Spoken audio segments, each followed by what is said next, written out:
হাসপাতালের ডাক্তারের আসলে অবহেলার জন্য প্রতিনিয়ত প্রতিদিন এভারেজ নিম্নত হাসপাতাল থেকে আপনার 10 থেকে 15 জন কোনো মানুষের মৃত্যুর লাশ বের করে।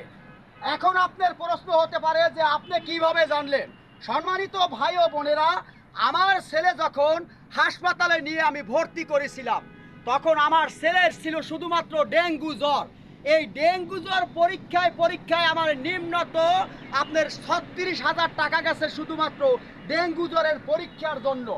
তারপরে আরও বিভিন্ন রকমের হাসপাতালের ডাক্তারের যে অবহেলা, আসলে আমি নিজে হাসপাতালে যাওয়ার পরে বুঝতে পারছি। আমার ছেলে যখন আইসিইউতে ভর্তি ছিল, একটা রুগী যদি ছটফট করে মৃত্যুবরণ করে তাদের কোনো কিছু আসে যায় না। আপনি যতক্ষণ পর্যন্ত ক্যাশ কাউন্টারে আপনি ওই টাকা যদি আপনি জমা না দিতে পারেন ততক্ষণ পর্যন্ত কলম আপনার ছেলে বা আপনার মেয়ে বা আপনার পরিবারের কলম তারা আপনার ট্রিটমেন্ট করবে না। আমার ছেলেকে যখন আইসিইউতে ভর্তি করা হয়েছে, ছেলে ছটফট করে মরিয়া যায় এমনই অবস্থায় ছিল। আমার ছেলের আমাকে সাথে সাথে বলল যে ক্যাশ কাউন্টারে আপনি তাড়াতাড়ি যে টাকা জমা দেন। যখন আমি হাসপাতালের নিচে ক্যাশ কাউন্টারে টাকা জমা দিতে গেছি, ক্যাশ কাউন্টারে টাকা জমা দিয়া আমি আইনা স্লিপটা দিলাম হাতে। স্লিপ দেওয়ার পরে আমার ছেলের কলম আপনার পরীক্ষা নিরীক্ষা শুরু হয়ে গেছে। হাসপাতালে আমার ছেলে যখন আপনার আইসিইউতে 4 দিন ছিল, 4 দিনে আমার 1 লাখ টাকা কলম বিল হয়েছে। আবার আইসিইউ থেকে এসডিওতে যখন আমার ছেলেকে ভর্তি করেছে এক দিনে 15,000 টাকা করে, 2 দিন ছিল ওখানে 30,000 টাকা। আর আপনার যখন আমি আমার ছেলেকে হাসপাতালে আপনার ভর্তি করাইছি তখন ফার্স্টই পরীক্ষা ছিল যে আমার ছেলেকে এত বড়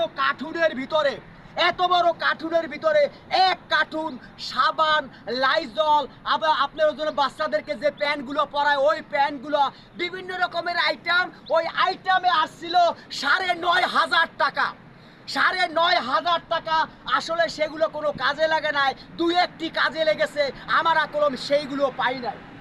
সম্মানিত ভাই বোনেরা, আপনারা যেই কোনো মানুষ আপনারা প্রাইভেট ক্লিনিকে যাবেন, আর যদি তা না হয় আপনার যদি টাকা পয়সা থাকে, আপনার যদি অর্থ সম্পত্তি থাকে, তাহলে আপনি ওই হাসপাতালে যাবেন। আর আমার মতো আপনার মতো যদি অসহায় দরিদ্র খেটে খাওয়া মানুষ হন তাহলে কোনো আপনারা হাসপাতালে যাবেন না। কেন যাবেন না? যদি আপনি একটা এমবিবিএস ডাক্তার আপনি আইন ওনার মারফতে যদি আপনি চিকিৎসা করান তাহলেই কলম আপনি 100% গ্যারান্টি আপনার রুগীরা সুস্থ হবে। আমার ছেলে যখন আইসিইউতে ভর্তি ছিল, আমার ছেলে কলম আপনার নতুন করে জীবন পেয়েছে। আমার ছেলে যখন হাসপাতালে ছিল আসলে গরু মানছি, ছাগল মানছি, অনেক কিছু মানছি।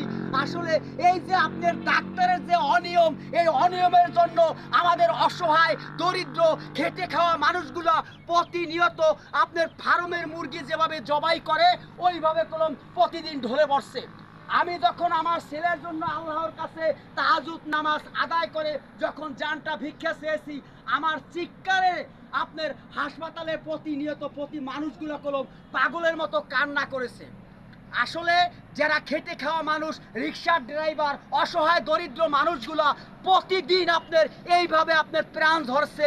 আমার ছেলে যখন আইসিইউতে ছিল তার ডাইন পাশ থেকে তার বাম পাশ থেকে আমার নিজের চোখে দেখা প্রতিদিন 2 থেকে 3টা মানুষ ওখান থেকে লাশ বাইর করছে। এর জন্য এই ডাক্তারের অবহেলা, এই ডাক্তারের বিরুদ্ধে আমাদেরকে প্রতিনিয়ত করতে হবে।